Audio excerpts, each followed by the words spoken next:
In a secluded corner of England, hidden behind dense forests and miles away from any sign of civilization, stood an ancient, decaying mansion known as Blackwood Manor. The mansion had been abandoned for over a century, and it carried a reputation far darker than any other place in the region. Villagers whispered tales of madness, disappearances, and an ancient curse that had plagued the family who once inhabited it. The story begins in the late 19th century, when the Blackwood family, known for their wealth and influence, moved into the mansion. They had acquired the property through mysterious means, and soon after their arrival, the once beautiful house took on a sinister character. The manor's walls seemed to absorb the happiness of its residents, replacing it with shadows of despair. Every mirror in the house was rumored to reflect things that weren't really there. Figures in the dark, glimpses of unknown eyes watching from the corners. The family's descent into darkness started with Emily Blackwood, the youngest daughter, who was known for her beauty and charm. Shortly after moving in, she began seeing things, ghostly apparitions at night, whispering her name in the darkness. She claimed to hear the cries of a child who had once lived there, begging for help. Her family dismissed her visions, chalking them up to an overactive imagination. But Emily's visions only intensified. She saw herself in mirrors, pale and lifeless, as though she had already passed away. As the weeks went by, Emily grew more withdrawn, her laughter fading, replaced by haunted, hollow eyes. Then, one cold winter night, Emily vanished without a trace. The Blackwood family searched frantically for her, but Emily was never found. The locals warned them that the curse had taken her, that the house itself had consumed her spirit. The family, already shaken, began to unravel. They grew suspicious of one another, hearing echoes of Emily's voice throughout the house, and strange occurrences became a part of their everyday lives. Decades later, in the 1920s, Blackwood Manor became a place of morbid fascination for thrill seekers and investigators of the paranormal. It was said that anyone who entered the manor at night would hear the sobbing of Emily echoing through the halls.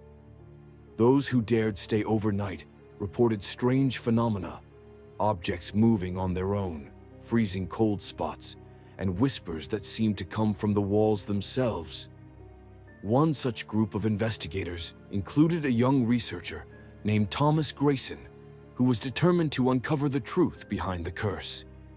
Thomas, known for his skepticism, was convinced that the stories were mere folklore. He spent days researching the history of Blackwood Manor and eventually decided to spend a night in the house alone to prove his theories.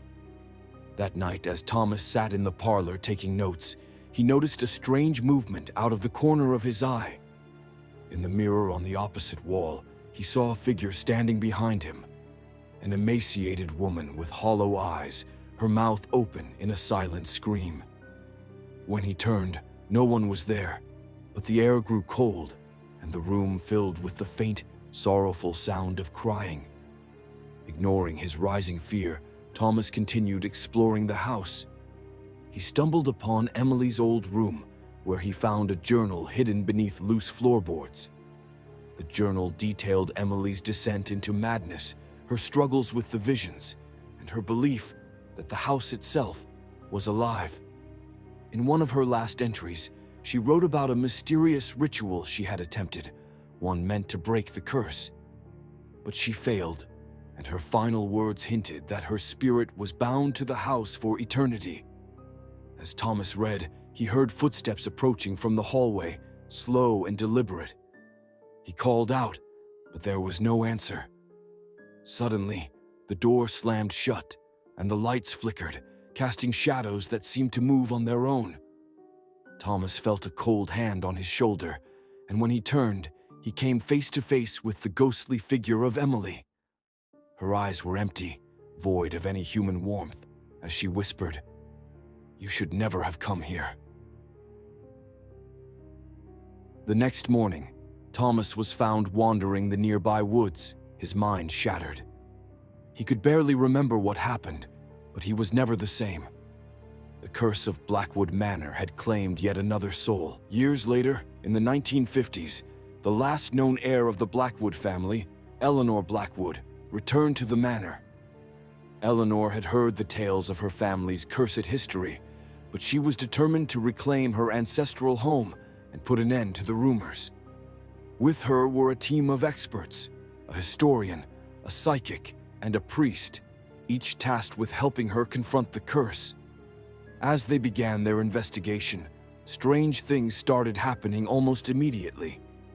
The historian found documents detailing horrific events in the house, including deaths that had been hushed up and strange symbols carved into the walls and floors.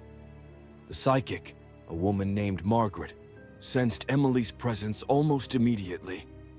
She claimed that Emily's soul was trapped, bound by an ancient ritual that was incomplete. The priest, sensing the malevolence of the place, prepared to perform an exorcism, hoping it would free the trapped spirits. But as he began the ritual, the house seemed to fight back.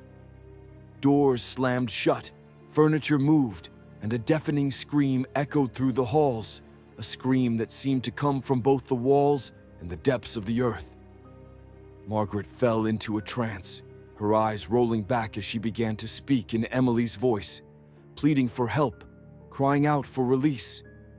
As the priest continued his prayers, a terrible force knocked him to the ground. The floor began to crack, revealing a hidden chamber beneath the house. Eleanor, ignoring the priest's warnings, descended into the darkness, drawn by an unknown force. There, she discovered a hidden altar, covered in strange symbols and surrounded by objects that seemed to pulsate with dark energy.